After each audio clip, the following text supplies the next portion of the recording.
Hey guys, how are you? My name's Trey, and I want to talk to you guys about a subject that's been surrounded by controversy for quite a while now. And I wanted to talk to you guys about this and try to give you some facts about what this is and what it actually does, and to really understand if this is really a big deal or not. So, thank you for watching, and I hope you enjoy.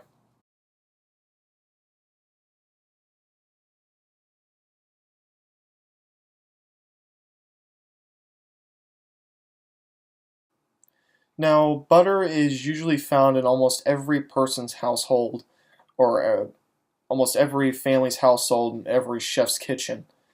Uh, Butter is not necessarily a dependency when it comes to foods, but for certain foods, butter is what makes it boost the flavor, and we always love the taste of it. But not all butters that you are going to find are necessarily going to be healthy for you. Not all butter is, but there are some certain, especially substitutes for butter, that may not actually be as healthy for you as you think it might be. This is the case when it comes to margarine. People get really confused about the difference between butter and margarine. They usually always think that it's just the same thing, but margarine is healthier. Like, that was the case for me growing up. Like, I always thought margarine and butter was the same thing, but margarine was just a healthier butter because it had, lower amounts of fat in it, especially saturated fat, which is one of the most unhealthiest fats for a human to consume. But then after growing up, I finally realized that, margarine is not butter. Margarine is actually a substitute for butter because that's really what it's classified as. It's a substitute. People like using margarine instead of butter because it has lower amounts of fat, and that they think it actually is healthy for them, and it really could long term be even more healthier for them than butter, and that they will use margarine more. But then they don't realize that the more that they consume it, the more that it can actually do physical harm. Most margarines today, such as in supermarkets as Fred Meyer, do not contain amounts of trans fats. Luckily, this is not as big of a case as it was before, but some margarines today still do have amounts of trans fats or trans fatty acids.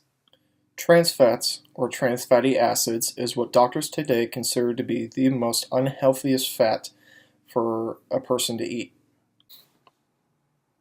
These fats have known to have caused heart disease and also increases the levels of LDL, which is bad cholesterol, and to lower the levels of HDL, which is good cholesterol.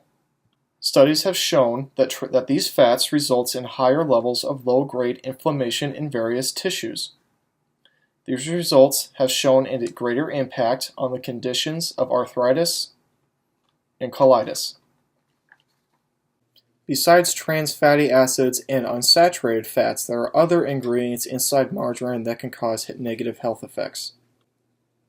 Ingredients in margarine contain soybean oil, palm kernel oil, lecithin or soy, and beta-carotene.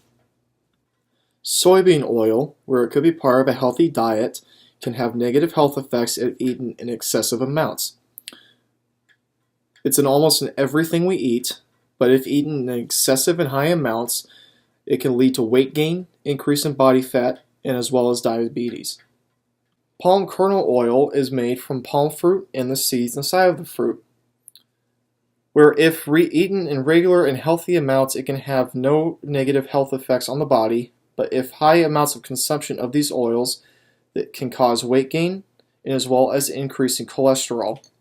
They also can be high in calories and fat that can cause negative health effects if eaten in excessive amounts. Lecithin, or more commonly known as soy, is found on almost all food labels you can find. Even though it may not be detrimental to your health, you can react negatively to it if you are allergic. People who are allergic can have symptoms of diarrhea, changes in weight gain or loss, nausea, vomiting, as well as other negative reactions.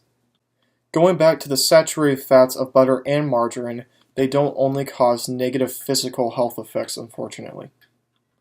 Not only does margarine affect the physical health of the human body, but it also affects the mental health.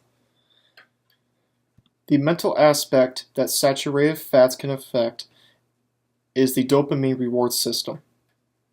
The dopamine reward system is responsible for how much you like something. So the more you do something or the more you eat something you like, the more that you will start craving it. So the more saturated fats that you will eat, the more it can affect the reward system to the point that you can start craving foods that contain saturated fats. The more saturated fats you eat, the more you will start craving them. This can cause serious physical and mental health effects in the future. Just like every single person in this world, they always want an answer to something about whether or why can't they do something or why can't they eat something. And I can't give a firm answer about whether or not margarine is actually even more healthier of a choice than butter is. But I will say that if you eat it in regular amounts and not eat it excessively, I can say that it would be healthier for you than butter instead of just eating it all the time. So I'm not going to be the one that's going to sit here and tell you about whether or not I think you should eat margarine. What I will say is just make sure that when you do eat margarine, just make sure that you find one that is low in fat, does not have any trans fats, and definitely low on saturated fats. If you still use butter, then continue to use it. There's nothing wrong with it. Just make sure that you make a smart and healthy choice about the kind of foods and the kind of margarines or the kind of butters you get. So thank you guys for watching, and I hope you enjoyed this, and I hope it helps you for any future choice that you'll have when it comes to butter or margarine anytime you come across it. So thank you for watching.